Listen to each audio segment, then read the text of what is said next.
Hello, everybody. So it is still Sunday, February 17th, and we are right back to bring you a special edition of Block Digest with Rodolpho Novak from CoinKite. So what's going on, Rodolpho? Hello. Doing good. It's Sunday. Roasting. I hate you, you SOB. You're the crazy one, living in cold-ass places in the world. Hey, yeah, it's good to be back. I know it's been a long time, but we are back on the air. It's great to have Rodolpho with us today. Shinobi, I believe that was the shortest amount of time in which you have insulted our guest on the show. He's roasting a pig head too far for me to demand a piece of it. I am angry. I did, in all fairness, I did share a picture with Shino of the boar head. It's not even a pig, it's a boar. I hate you more. Sounds tasty. Alrighty, though. I guess let's just dive straight into it. So the reason I asked Rodolpho on today was to kind of talk about radio relaying as it kind of relates to Bitcoin. And so I figured we might as well start off with the much superior torch involving transaction relay over radio that you kicked off the other day. So I was kind of wondering, what got you started on that and how did you actually get that set up? So it all started because I was bored. I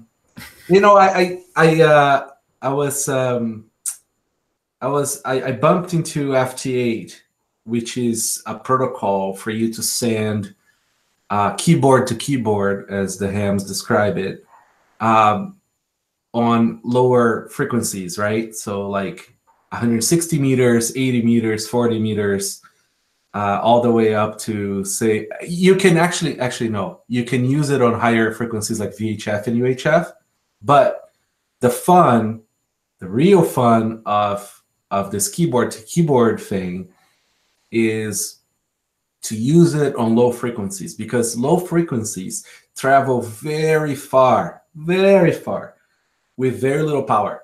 So just so you get like some perspective on low power, some kids now build Altoid transmitters, like Altoid size transmitters that do like, say, 4 or 8 watts of power. That's equivalent to like a handheld walkie-talkie kind of thing, and they can transmit some little bits of text across the planet if you have the right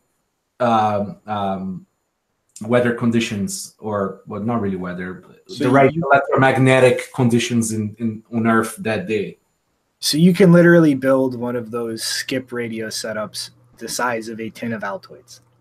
Yes, you can. I mean, the chances of you guaranteeing a signal getting, in the places you want with low power are, not exactly ideal. During the Cold War, that's also a lot of ham laws are around from that time too. Russian spies would send, CIA spies on the other side would do that too. They would send low power radio signals across the globe to get through censorship through the wall. So this stuff is not very new. It's actually all very old. And that's why, like, for example, AM radio goes so far, right? Because it is a much bigger wave. And this, the cool thing about waves is that you can actually, physically sort of imagine their size, right? So when we're talking about, say, 40 meters, so 40 meters is 7 megahertz, right?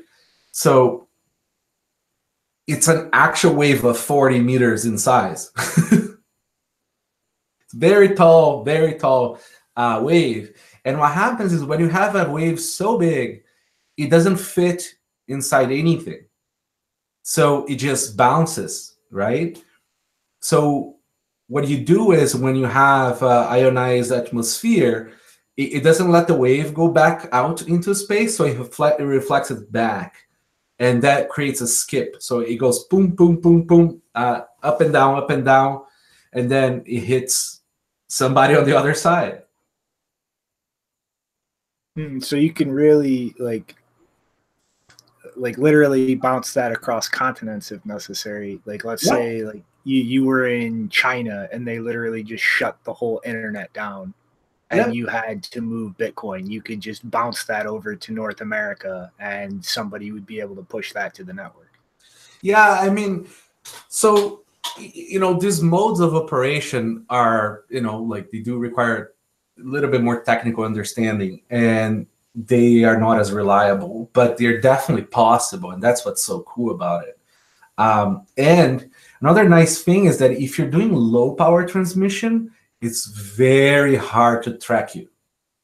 So, any modern country has all kinds of cool gadgets in airplanes, satellites, and other things to track originating signals, right? So that's why, for example, Army radios, right, that are sitting on a soldier's backpack kind of thing, they can't be too high power, because if they are high power, it can just send a missile right to the transmission spot. Yeah. So, yeah, that's certainly something you don't want to run into. And yeah, I mean, like this whole interesting aspect of this was just like, what equipment you're using to broadcast these transactions out. Like I was just looking through the tweet, and you're saying you're sending free Bitcoin over the JS8 call, and it was 7 megahertz. Like So I'm using an FT991 Yaesu radio, but there's hundreds of radios you can use for this. Essentially connected to the computer, right? And it has like an audio interface and a very crappy serial interface. It keeps on crapping on me. And it seems to be very common in all radios that it's really bad. But anyways, so you have this program called JS8 Call that uses the JS8 protocol, that essentially the guy who invented the JS8 protocol, which is a fork of the FT8 protocol, created this JS8 Call piece of software to interface with the radio and with the audio signal, right?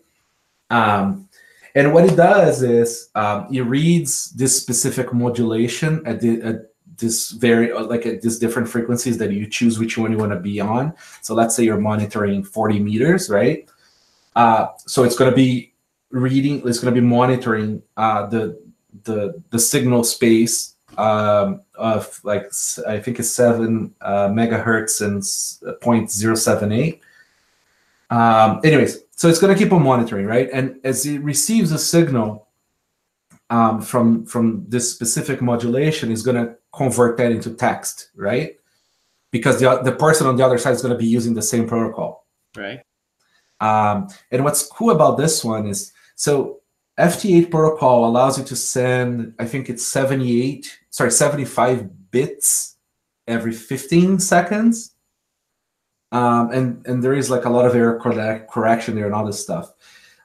So what people were doing is they were sending QSO. So they're trying to sort of, with FT8 protocol originally, people would send a single message saying their call sign, and then like CQ just means anybody listening. And then if somebody's listening, they would respond back saying, I heard you, by saying their call sign, and then a signal to noise ratio, right? And that was it. That was FT8. And then this guy sort of said, that's kind of, I don't think he said boring, but like, let's say, I want to do keyboard to keyboard. So I want to type bigger messages. So anyway, so he created, he stitched together multiple 75 bits messages, right? So you can send bigger text. It just takes longer because you have to transmit the next package, right, of 75 bits. And it's very constrained, right? Like it's limited in characters. It's also case, it's only caps, right? So you can only send one case. So I thought, hey, this is, if it seems like I could, if I can send text, I can send Bitcoin. So, you know, and there is a lot of like restrictions on, you know, you cannot do commerce over ham radio bands. You could lose your license. So and you can't send encrypted messages, right? But you can if the cipher is public. There's some, and then there are some intricacies on that. So what I figured was, hey, I'm gonna put, well, nobody on this stuff is listening for Bitcoin, you know, mnemonics or brain wallets, right? So I don't care about encryption really. So I asked on Twitter if anybody was game and understood and would be listening on the other end, and Sam responded saying he'd be listening on it. This is Samuel from Open Bazaar. And I created a brain wallet, right, with a very short passphrase or seed, and I created a salt, right, that was very short as well. And what I did was, when I asked if he was listening, he responded saying he was listening. So then I sent this very short passphrase, was just, I think, Satoshi Bitcoin or something like that. And then he received that. Once he acknowledged receiving that, then I sent him the salt, which was just FT8. And then he received that, and then he spent it to an address. That's crazy. Yeah, that's really, really impressive. I mean, like, whenever I saw the tweet go out, I was like, man, this is something that, you know, Zaba was talking about a while back, and just to see it actually work, it was just super exciting to see on Twitter. I imagine you got a huge burst of excitement whenever you saw it actually went through and everything went okay. Oh, and also got a lot of hate from hams. Oh, you have no idea. It is actually, I find it fascinating. I mean, I don't really care much for it. We made it very clear that this is experimentation, and I'm certain that neither the FCC nor the Canadian equivalent really give a shit about it. You know, we were sending, I think, not even 50 cents, and we made it clear and all that stuff. It seems that, you know, in the amateur radio space, one, there is too many old people, and they really don't understand this, and they don't even like Bitcoin per se, just because, you know, want to be haters. And then there's people who think, you know, it's going to be taken over by commerce. But anyways, this is besides the point. Back to the technical stuff. So what I found very interesting is that the proof of concept here is that you can send words, right? And words can carry Bitcoin without any party in a clear text knowing what to listen for, regardless if this is legal or not, right? I mean, I'm not advocating people do illegal things. We were doing it completely legally and within the spec. But, you know, if you have people in two different countries where, you know, things have broken down and they, you know, and the legality of their hen license, you know, depends on them eating or, you know, escaping a dictator, I think it's perfectly reasonable for them to sort of, you know, sort out how they want to deal with the legality of their actions. But again, as proof of concept, they can send words to another party, right? Or they can send hashes, or they can send anything really. And that could be a mnemonic to either a mnemonic or just like a plain phrase for a brain wallet. And then they can send the salt or passphrase in a different band, different frequency. So even if somebody's listening, they can't know the whole secret, right? And then somebody was joking, you could, you know, send whole poems. And only the party on the other side knows which lines to use. All right, so I guess I have two questions related to that. So based on what you're saying about regulations, you kind of skirted around it with like this mnemonic hack. So one, that would make like an actual proper transaction like a finalized signed transaction being propagated this way illegal? And then two, because this protocol is pretty much non-case sensitive, would you have to pretty much extend this protocol in a custom way to actually be able to propagate like a serialized transaction or hashes that are sensitive? So I don't think you can send an actual signed transaction through. It's just too big. I mean, we're talking about 75 bits, not 75 bytes. And a transaction, average transaction, if I recall, is like 250 kilobytes or bytes. Can't remember now. Anyways. Yeah, it's bytes. Point is, doesn't matter. It's like we're talking about order of magnitude difference here. So you can't send, you can send the private keys, right, in a passphrase style. Another cool thing that I realized is that, so first I wanted to send a Bitcoin address for the person on the other side to just send Bitcoin to it, right, like an invoice. And the problem is that the traditional, the default Bitcoin address starting with 1 is case sensitive, right, the original addresses. But back32 SegWit addresses are not case sensitive. They're all lowercase. Aha. So I essentially said, Sam, why don't you send me the funds back? And I think I have an address for you. So I uppercased the whole address. I divided it in 4 or in 2, I can't remember now. And then I sent, I mean, it took a lot of messages, right? Because it's a lot of characters. And then we did a few back and forth to confirm that the address was correct. And, and the address does have checksum, so that helps a lot. And then he did have the address complete, and he sent them back to me. But here's an interesting, cool thing, okay? The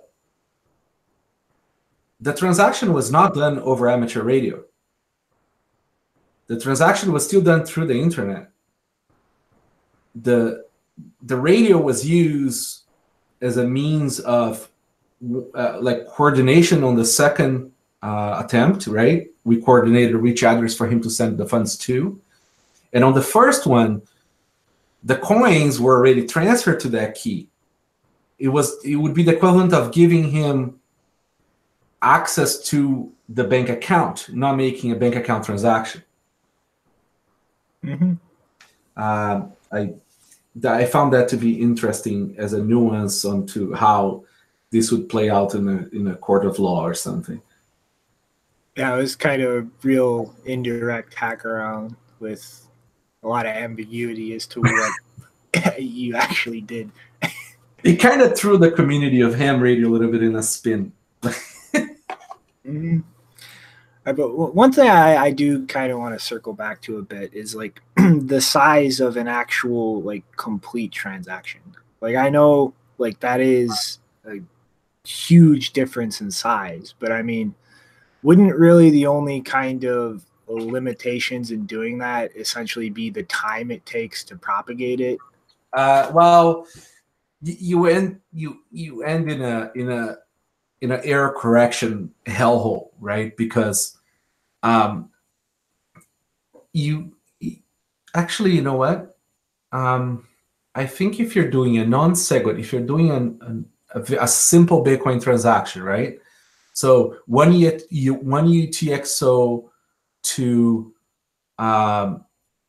a new UTXO and the no change and another one for the mining fee, right? So just a 1 to 2 kind of thing. I think you're still within 200 bytes or so, maybe. So yeah, no, actually, I'm thinking now it's actually possible to send, because say you're sending like 300 bytes or so. No, you're still in bytes. Never mind. No, it's not possible. No. Yeah, it's too big. Yeah, it's too big. So the way you want to send, well, okay, so let's back a little bit. Why is so cool that Blockstream have this satellite stream that they did for the blocks, right? It's because, so satellites work in microwave, right? So we're talking about like 10 gigahertz, I think, for Ku-base, for Ku-band, that the band that their satellite works in.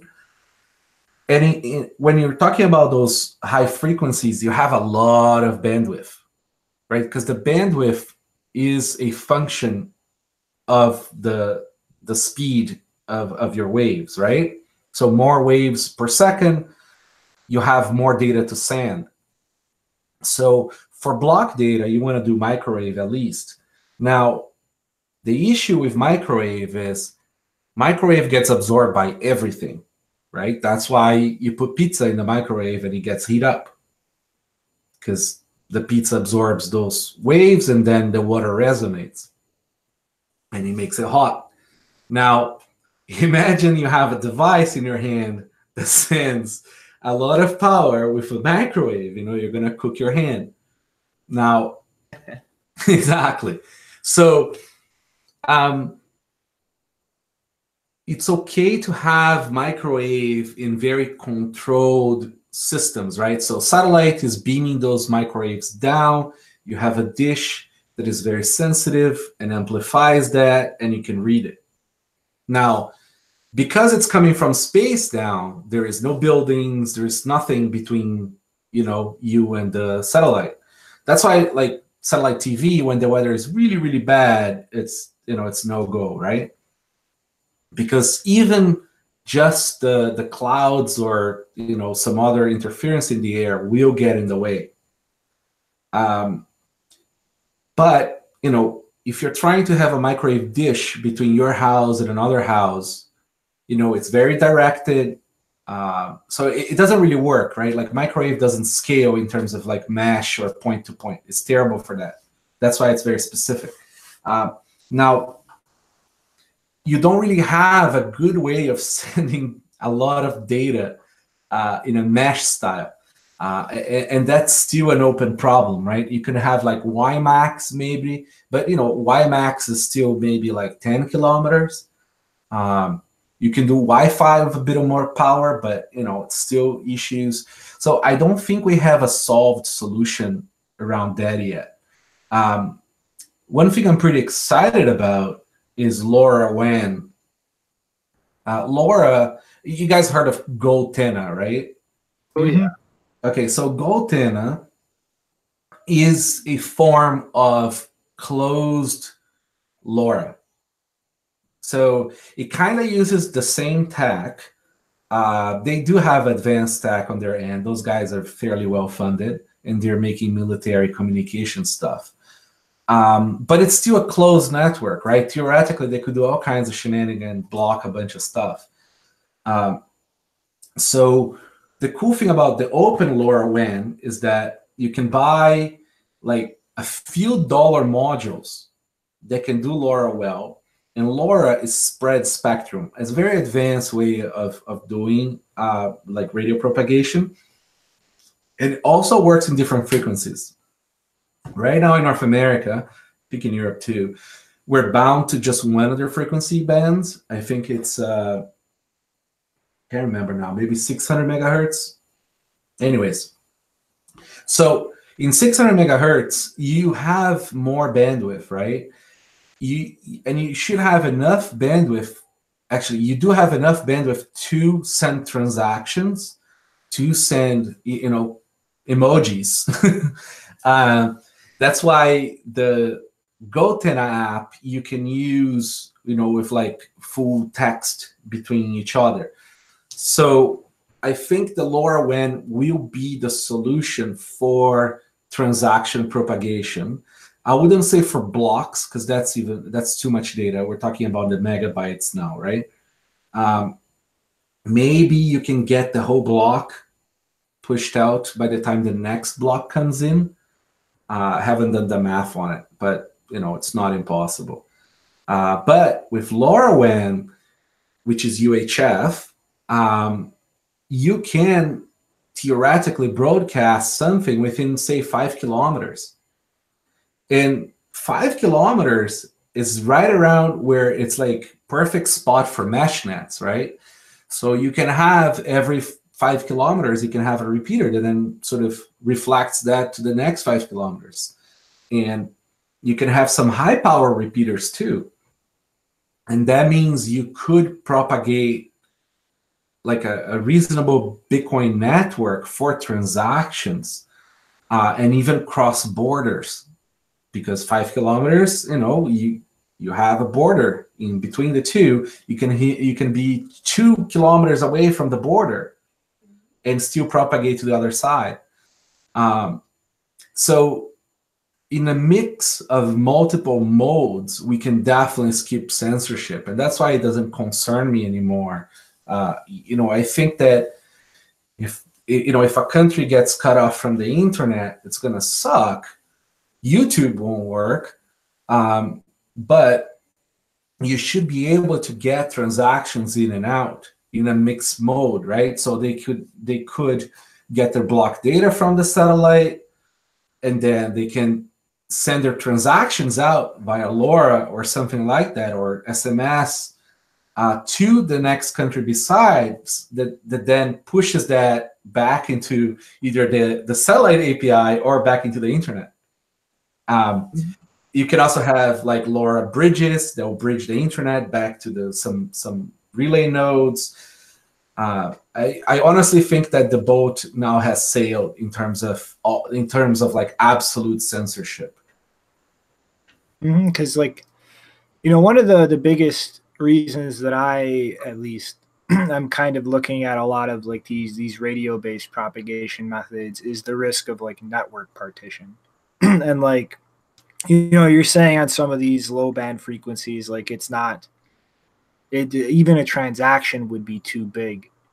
But like, I think one thing that really kind of changes the game, at least in terms of network partitions, is like compact blocks, which I believe Matt Corello was the one of the biggest contributors to, which allows a block to work or get propagated by a miner just based on the header and like a small filter to reconstruct the contents out of the mempool. And I think like the biggest ones we've seen are around like 20 kilobytes, and like on average they're usually more around like 9 or 10. So like the ability to get those across, it's like you could still get cut off like your node, but miners being able to use that would at least prevent like the network from splitting. So even if you're cut off, you can be confident that it's still one coherent chain moving forward. Oh, exactly. I mean, LoRa would be perfect for that. There is this guy, it's called Snap on Air, that made a LoRa pager that's open source, and you could just plug those into your miner, and and sort of maintain your sync with the rest of the network that way. You saw the Open Dime verifiers, right? Mm-hmm. Yeah, we actually had just talked about that on the show before you came on. So what's cool about the M5 stack? So there is one thing that's terrible, right? This is a Chinese chip, so it means forget about security, right? Boo. So, but because it's Chinese, if the U.S. tries to censor LoRa through FCC rules, people are going to sneak these chips into North America because they're made in China. So it's nice when all the countries have all their own options, because you can hedge the geographical restrictions that way. Now, what's cool about M5 stack is that ESP32 module that is the base of that stack is like you can do LoRa natively. You just need the shield that does LoRa that has the antenna. But for $50, if a little bit of software, you're going to be able to just do LoRa on an Open Dime verifier.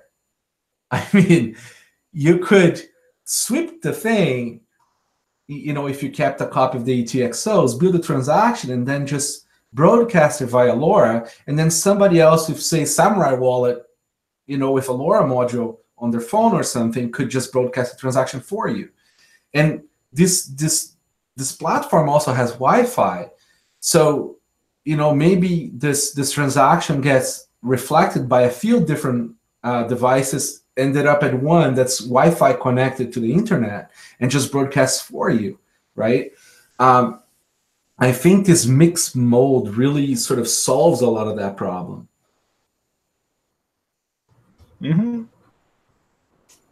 Yeah, absolutely, man. I mean, we were talking about it in the Mumble the other day, talking about, stringing a bunch of GoTennas together and having radio signals and, these SMS transactions. And have you read that tweet thread from, I think his name is Brandon Quittem, on the Bitcoin being like a mycelium organism? Yeah, I mean, I think, and that was why I think Hassa called mycelium way back. It's like that's what Bitcoin is. It's like you can't kill it because it's kind of like cells, right? Like each cell has a copy of the DNA. Yeah, it's like you can't. It's very hard to kill the organism that way. Yeah, it's like the problem that I have with Goltena and I it's just I find closed mesh networks as lame as it gets. it really, it's like, what's the point if other people can't join? I mean, I understand why they had to do it closed. I'm sure it's related to FCC rules and the business end of it. But I think the future really is this sort of small LoRa devices, and this is happening now, right? Like there is a ton of stuff that's coming out this year. Mostly enabled by this new SP35, SP32 modules from China.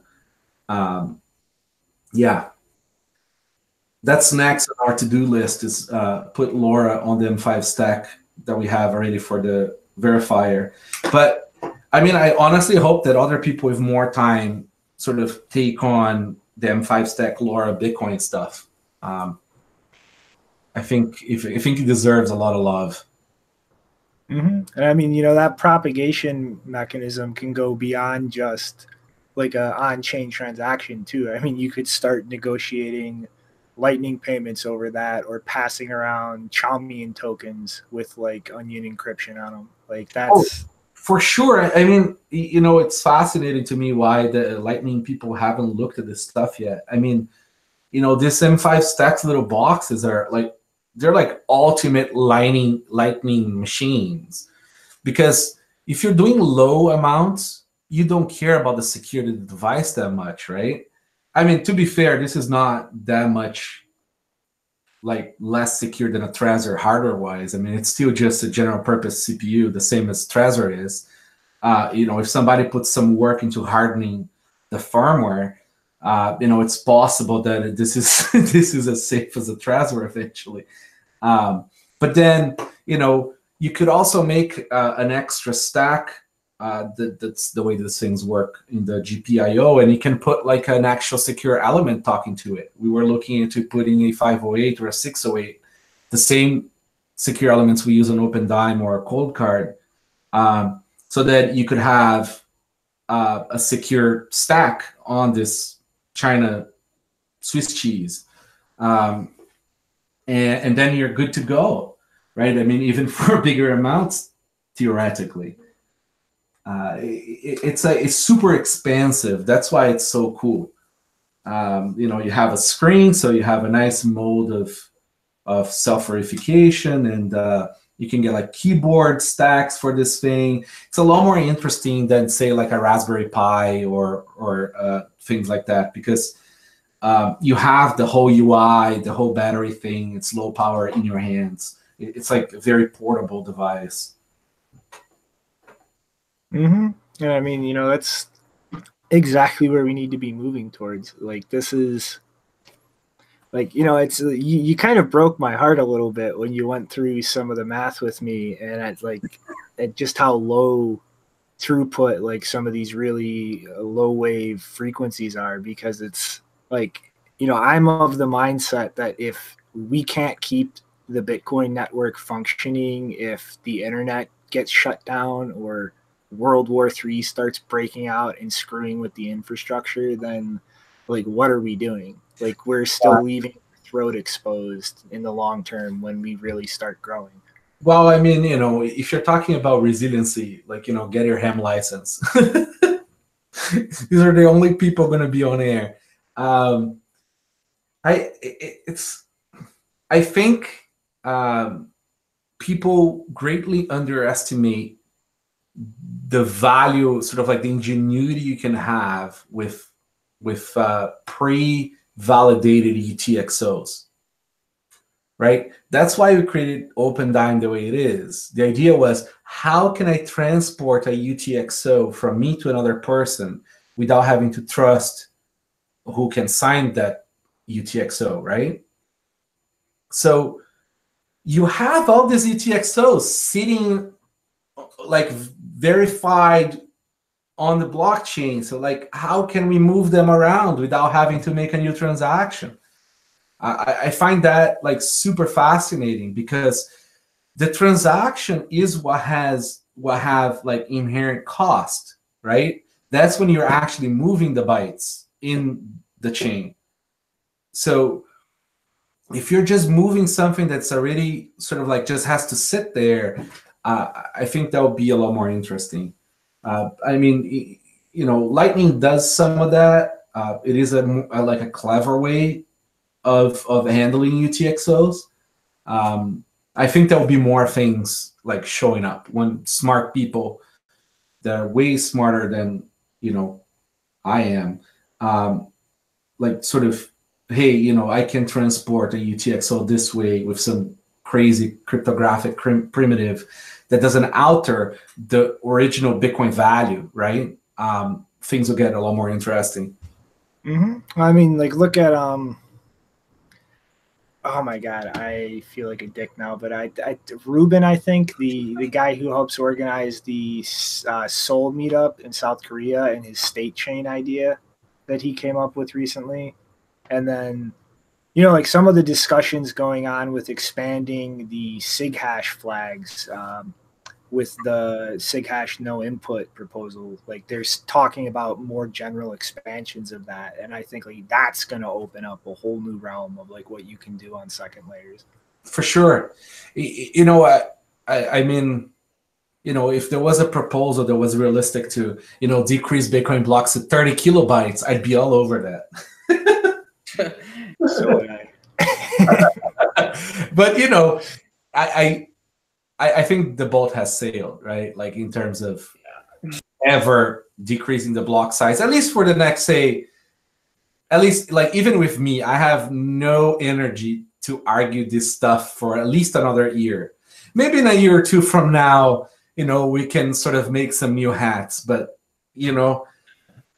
I just not in the mood. I want to build stuff, not argue about stuff. And I think a lot of people feel that way. Yeah, I think we're with you on that. It's definitely a heavy discussion. It's got a little bit more time. We could formulate some better data points to discuss.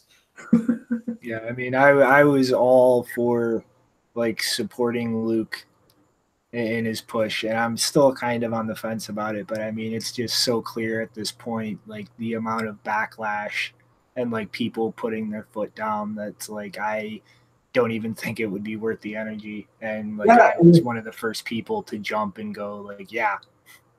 I mean, Luke is right. I mean, it's very hard to have Luke being wrong about, this kind of consensus parts. He knows this shit. And but again, the problem is we can't get this through. So it's no. Yeah. Well, going back to like what you were saying about UTXOs verified on the blockchain, and how can you utilize those? I mean, you kind of were putting yourself down there a little bit, man. But what you did there with OpenDime, man, that really was like one of the coolest like cypherpunk things I've seen crop up in the space. And yeah, I mean, like really what you've been doing with CoinKite and the cold card, and everything going on there, man. Yeah. You deserve some more credit, man. You've been coming up with some great ideas. I'm sure there'll be some more in the future, that we'll be working with too. Yeah, I mean, we're gonna keep on making them. Once Bitcoin, market is big enough, then we can sort of make custom dies and make open dimes cheaper and smaller. But it's still a small market. And who knows? Maybe we're gonna even see Bitcoin, see open dime on Bitcoin.org one day, or even cold card on Bitcoin.org.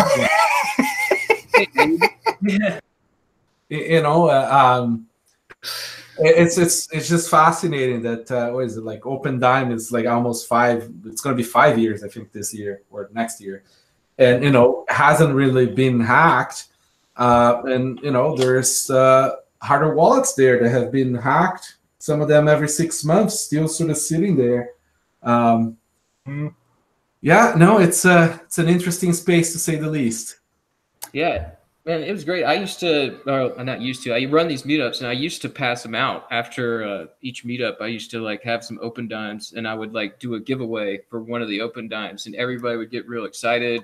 And it was just a neat place to sort of explain, like, okay, here is your public key and your private key. You're not going to be able to spend it, though, unless you do this with the chip and you knock this out, and then that allows you to spend it. And when people started seeing that and the mechanics of it, and like it really got them fascinated. I really wish I could bring that aspect of it back. It was a lot of fun, handing those out. But things have gotten a little quiet around the bear market. I'd be handing them out to the same few people every month. So, but I've been really enjoying everything with Open Dime. It's a lot of fun. I mean, like that was born out of an idea of making like metal coins that the private key was sealed inside, and then stamped. But I couldn't make a product that I could know the private key. That just felt wrong. That's why I'm not a fan of the other those plastic token notes. So those are cool. Like, I mean, don't get me wrong, and they have a place in the market. It's just not something I'm interested in making. Right? Like, I don't want to make something that it's not sort of cypherpunk approved. If I could know the private key, then, just what's the point? Yeah.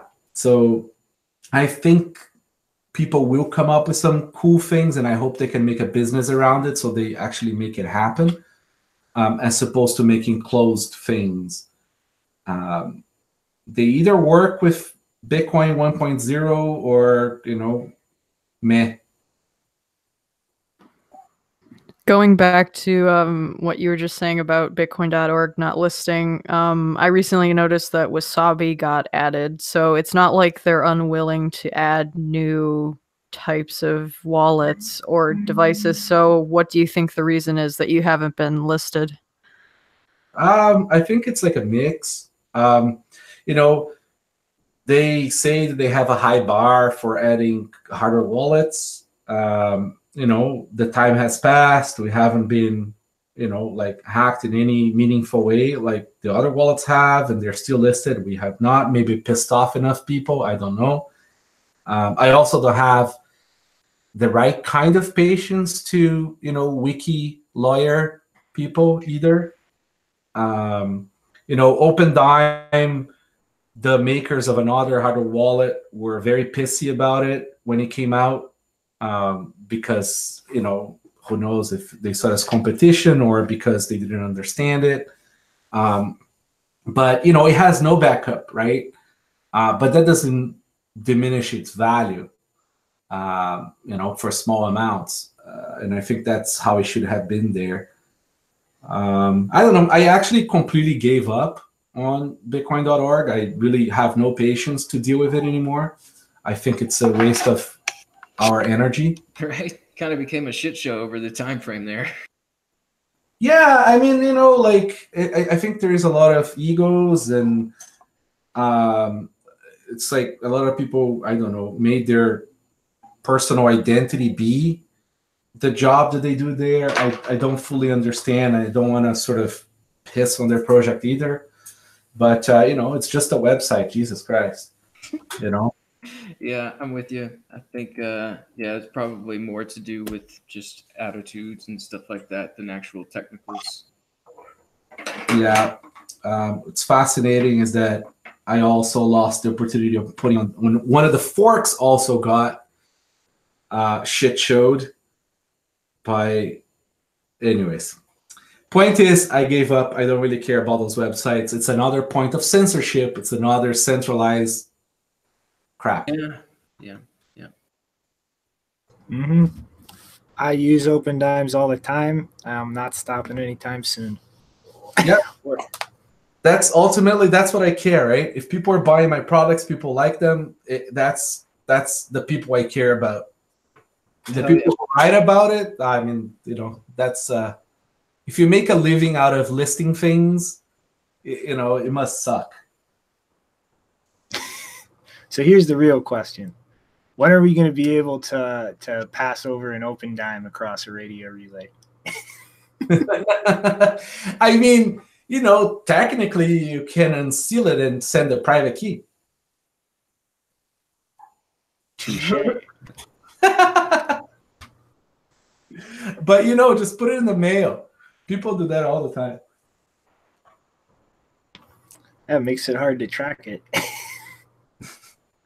It's yeah, like that was actually one of the coolest uses I heard of.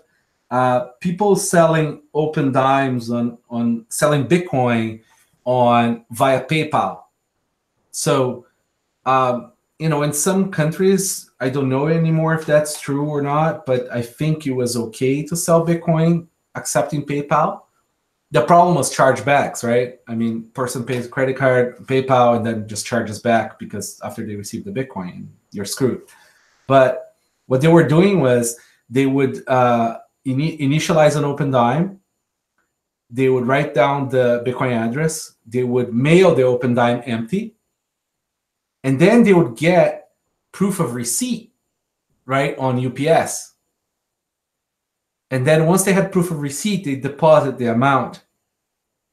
And then, and then if the person tried to do a chargeback, they could fight the chargeback with proof of receipt. And then proof on the blockchain that it was sent there. Yeah, no, I mean, the PayPal wouldn't care about that, right? Like, I mean, the block to PayPal means squat, but a UPS delivery signature means everything. Mm-hmm. That is pretty inventive use. I know. I'm not sure if people are still doing that or not, but yeah, that's totally a thing. Some of the people that truly fascinate me are the local Bitcoin people. Local Bitcoiners, man, they really are the front lines of figuring out how to sell Bitcoin. They always figure out some interesting ways. Yeah, I think had local Bitcoiners show up at some meetups. I'm like, okay, I know that guy's a Bitcoiner for sure. Yeah, it's we got a pal. You might have some interesting conversations with. The guy in London who got robbed at that coffee shop and blew up into a big story. Yeah, I remember that story. Yeah, he's actually a buddy of ours. Yeah, no, it's funny, eh? Like UK has a lot of Bitcoin theft, like physical theft. They had the guy who got robbed in the house, and he gave them test nets. That was beautiful. I mean, that was smart. Mm-hmm. Yeah. The good anti-stupid countermeasure. That's right. But yeah, I guess I don't know. Do you guys have any more questions or topics on the radio stuff? Well, I mean, I have something about Open Dime. I don't know if we want to go too off topic with that, since the topic was supposed to be radio, but just ask away. Well, it's kind of a comment and also a question. One of the things, because I mean, I've been talking to people about Open Dime since, I mean, I did a workshop and it was part of my presentation as like, oh, look, you can use this in 2017. And since then, like, I've met a number of people who think, like they're part of that crowd that think that Bitcoin is going to burn the planet and stuff like that. So I told them, like, well, if you're really worried about the transaction cost on the network or whatever, you can just pass around these open dimes, and it's not, it's basically a transaction, but it's not being registered on the blockchain. It's not being mined until you actually want to, break it open and spend it. And so if you're worried about the environmental impact, you can use that, and it's like, I don't know, reducing it, I guess. And they have no answer to that. I mean, where do you find those people? I always thought it was just like people in the ether kind of thing, who say those arguments. That and on Ruby conventions. Yeah, I found it's mostly academics, and then it's just environmentalists who the only thing that they've ever heard about Bitcoin is that it's bad for the environment, and so that's the only opinion they have on it is, well, that it's bad. Yeah, it's one of those arguments that just sort of like, that like an ounce of gold like costs the same equivalent in mining, like in mining externalities. It's like, like just, do they quantify the amount that Brinks produces of carbon dioxide when they drive around the cache or, that. Yeah. It's such like an impossible argument to have because the people who make these arguments are too stupid to understand math, right? Yeah, they don't even understand like the very basic thing that transactions, or the number of transactions, is not, it doesn't have an influence over how much energy is expended to mine each block. And like, they don't even get that. They think it's always this comparison, like a Visa transaction uses this much energy and a Bitcoin transaction does this. It's like, no, you can't do it that way, and they don't get it. I can't stand for this any longer. I can't. Your dismissal, your downplaying of the dangers of the carbon emission of hydro plants. Yeah. Yeah, it's impossible. I do think that, maybe the open dime argument, does help with them. But ultimately, it is a Darwinian problem. Hopefully these people won't reproduce and, less stupid people in the world. I don't know. Fingers crossed. It's like, Well, I mean, according to what I've seen lately, most of them are of the mind that they shouldn't have children because so they're kind of doing it themselves. I don't think we need to hope for anything. Exactly. I mean, like it's hard though, because gotta convince every smart friend you have to make children as well. But yeah, the saving the planet people. Children, forget that. I'll just poison the minds of my niece and nephew. Right, there you go. Yeah, no, it's there is, I guess it's just a commentary, really, like you said, because there is no answer, right? The answer is math, and then they just don't understand the math. So then how do you argue? Yeah, I mean, the reason I mention open dime as an option is because I want to see, like, there are some, I've met a few where they're like, oh, wow, that's really great. Why aren't more people using it? And then I get the other people, they're like, who cares? And those are the people I can tell that, talking about how Bitcoin is going to destroy the planet is something, it's something to do with politics for them. It's not an argument about science or any of that. They're getting something out of making that argument. Whereas the people who are, just misled or something, they're open to the idea and they're like, oh, that's cool, I would use that. So that's mainly why I bring it up in that context. I think we arrived at a point now where people used to identify their identity as like, I like Gap, I like big pants, I'm a surfer, right? When those identities were the norm, it was a little bit easier, right? Because when people were arguing about, science things, they didn't identify themselves as one of the viewpoints. Now you have people's identities being linked with, how do they feel about carbon footprint? So, when you start telling them that they're wrong, they just feel bad. But the math supports it. But now that they feel bad, they're just going to argue to death because, how can they feel bad? It's a really good observation. It's just like, it's like the internet comes along and, some people, they use it, they research things, they figure out a lot about a topic and they become, really smart in the field. And then some people, they just grab a headline and then run with it and say, I figured this because some expert said it. And now we kind of have these, a lot of people, they do wrap their personalities up in these movements now. It's a different.